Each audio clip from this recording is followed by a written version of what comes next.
Alors, mais c'est Vous très comprenez? intéressant. Si on Donc, fait un peu de sémantique, vous dites, j'écoute bien ce que vous dites pas les Français, vous dites ils sont francophones, ils parlent le français. Oui. Et quand vous condamnez ou quand vous faites part du sentiment un peu de révolte, vous dites la France. Donc, ce sont bien les dirigeants, les gouvernants, et pas peut-être les ressortissants. Non, oui, je vais préciser. Il s'agit de la France officielle, c'est-à-dire les dirigeants français. Parce que entre les peuples, il n'y a pas de problème. Il n'y a pas de problème. Puisqu'on voit partout des mariages, misses, etc. Il n'y a pas de problème. Et nous ne comprenons toujours pas pourquoi la France officielle a du mal à voir la réalité en face. Parce qu'elle fait preuve de cécité politique. Nous le savons, nous posons la même question en France. On n'en parle jamais dans les médias, c'est pour ça que c'est bien d'en parler. Voilà. Donc nous disons simplement. C'est un sujet qui n'est pas traité dans les médias. Voilà, parce que nous sommes dans un cas bien précis. Faudra qu'on recommence. Après avoir fait des critiques dont on a parlé longuement, il y a des solutions. Nous savons, si elles sont appliquées, non seulement l'Afrique va connaître un autre visage, mais la France sera la première à bénéficier. Quelles sont ces solutions? Il y en a 3. Première solution. Il marche toujours par 3. Ah oui. Enfin. Il est très fort, il est très fort. Il y en a 3. On attend. C'est d'abord la monnaie. Et beaucoup de responsables politiques ont commencé même à dire, bon, il faut que la France renonce à ce franc CFA. Parce que c'est l'expression de la souveraineté d'un pays. Deuxièmement, parce que si elle a la monnaie, si ces pays ont la monnaie, ils vont satisfaire leurs besoins essentiels, que ce soit la nourriture, donc les industries alimentaires, que ce soit l'eau potable, tout ça ils vont financer. Oui, mais j'aurais une question très naïve. Oui. Non, on arrête les questions. Changer eux-mêmes, enfin, très bien, je reviens dessus, je vais répondre à cette question. Donc, Dominique, si vous ouvrez souvent les tiroirs, voilà, on s'en sort plus. C'est très bien. Non, c'est pas très bien. Non, il pose cette question, je vais lui répondre. Ce sont les auditeurs. Je vais lui répondre, Ces Africains dont vous parlez, ces dirigeants africains, oui, ces Africains, ces dirigeants africains n'arrivent pas à prendre eux-mêmes cette décision parce que je vous ai cité les cas de plusieurs dirigeants africains qui sont sortis de la zone franc CFA et qui, d'une manière ou d'une autre, non seulement ont perdu le pouvoir, mais la vie elle-même. Se sont fait martyriser. Donc, c'est de ça, ils ont peur. Ça, c'est très important. Deuxièmement, puisque la France est au milieu de ces dirigeants africains, eh bien, la France les appelle les uns après les autres pour dire, bon, faut pas te conformer à ça, etc. Je reprends. Et je voudrais rappeler qu'en 1987, on a parlé de la monnaie CEDEAO. En 1987. De 1987 jusqu'en 2017, ça veut dire 30 ans. Maintenant, nous rentrons dans la 32e année. Bon. Mais en quoi c'est une solution? Là, vous êtes ça, c'est la première solution, c'est le problème de la monnaie. Avec la monnaie, parce qu'on a notre monnaie, on a notre argent, on est encore dans la première monnaie. On peut financer ces besoins essentiels dont je parle, à savoir, par exemple, l'habitat. On peut construire des millions de logements. La main-d'œuvre est pléthorique, elle est disponible. L'espace vital se trouve en Afrique et non pas en France. Ah bah oui, ça c'est sûr. Bon, donc première solution, la monnaie. Ça, c'est la première solution, c'est la monnaie. La deuxième solution, c'est la transformation en Afrique de toutes les matières premières agricoles, minières, minérales et énergétiques en des produits finis qui génèrent de la richesse qu'on appelle les valeurs ajoutées. Donc ça va être l'industrialisation. C'est donc l'industrialisation. Voilà la deuxième solution. Parce que quand on a fait ça... C'est très clair. Et quand on a fait ça, je ne vois pas comment les Africains qui gagnent très bien leur vie en Afrique peuvent venir et se rendre ridicules en Europe, encore moins en France. Et la troisième solution, eh bien, on va utiliser cette monnaie pour financer de façon sérieuse l'unité des Africains, pour ne pas dire la formation des États-Unis d'Afrique. Parce que parmi tous les peuples, ceux qui ont besoin de plus d'unité, c'est bien les Africains, puisque ce sont ces Africains qui ont été émiettés. C'est vrai.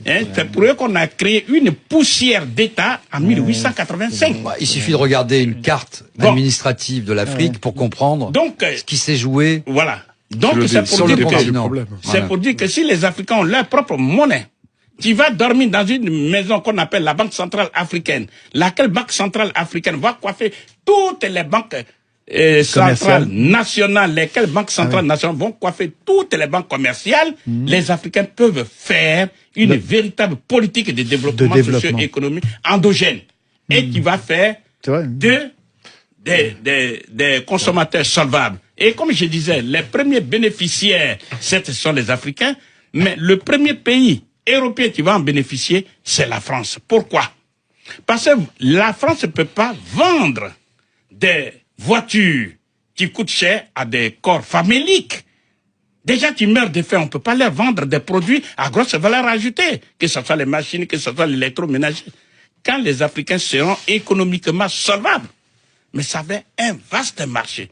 C'est grâce à ça, la France va combattre avec efficacité le chômage endogène, structurel qui sévit en France et dans les autres pays européens.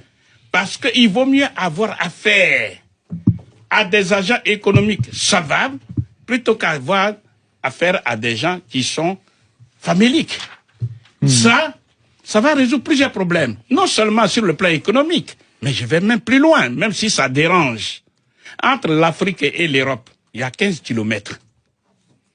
Vous comprenez que, à travers ces solutions, si les Européens, notamment les Français, refusent de faire preuve de cécité politique et ils appliquent ces trois solutions, il aura, et écoutez-moi très bien, la sauvegarde de la race blanche. Je m'explique.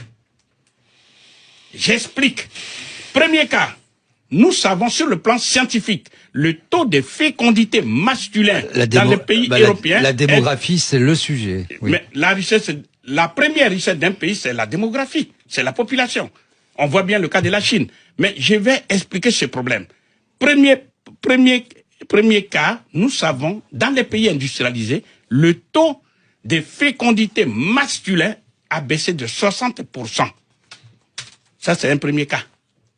Deuxième cas, c'est connu dans le monde entier. Plus on est riche, moins on fait d'enfants. Vous le savez.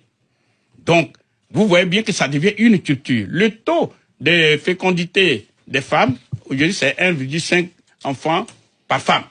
Alors France, c'est un peu plus, c'est 1,7. Bon, on va dire 2 enfants. On ne va pas pinailler sur ça. Voilà. 2 enfants. Donc, si on enrichit les Africains, ils vont baisser le taux de fécondité. 7 enfants. Ouais. Vous comprenez?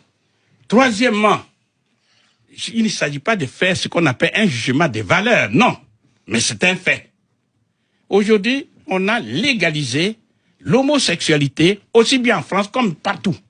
Quand un homme épouse un homme, il n'y a pas d'enfant. Quand une femme épouse une femme, il n'y a pas d'enfant.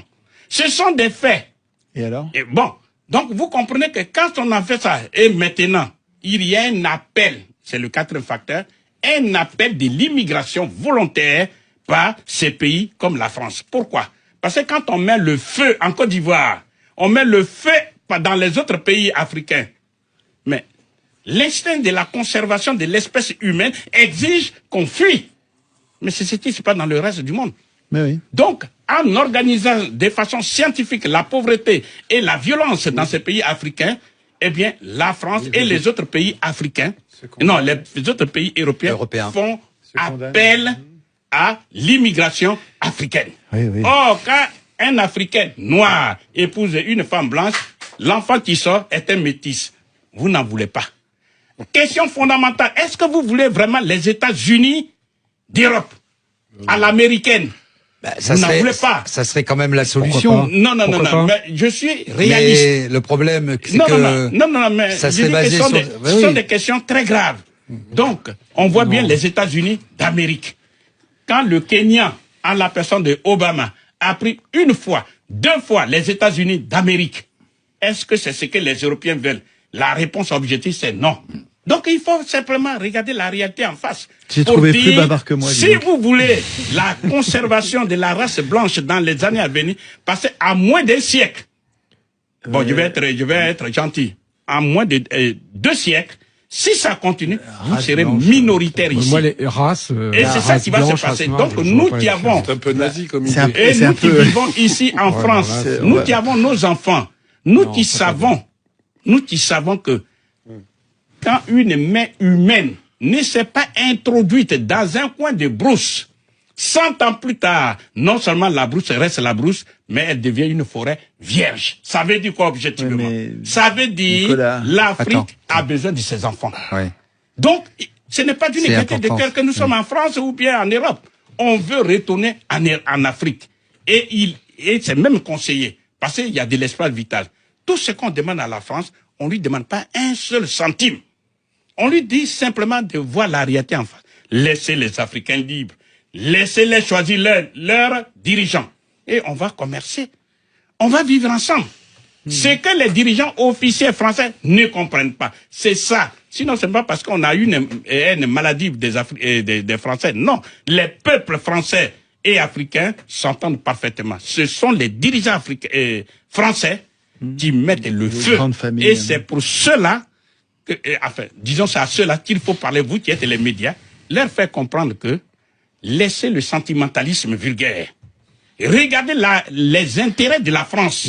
Les dirigeants français mettent le feu chez nous aussi. Hein. Pardon? Ils mettent le feu chez nous aussi, les dirigeants français. Chaque pays a un problème. Pas seulement les dirigeants français. Mais ce que nous sommes en train de dire, arrêtez de faire ce qu'ils font. Parce que les Africains, de 1900, il y a beaucoup qui ont fait des études aujourd'hui.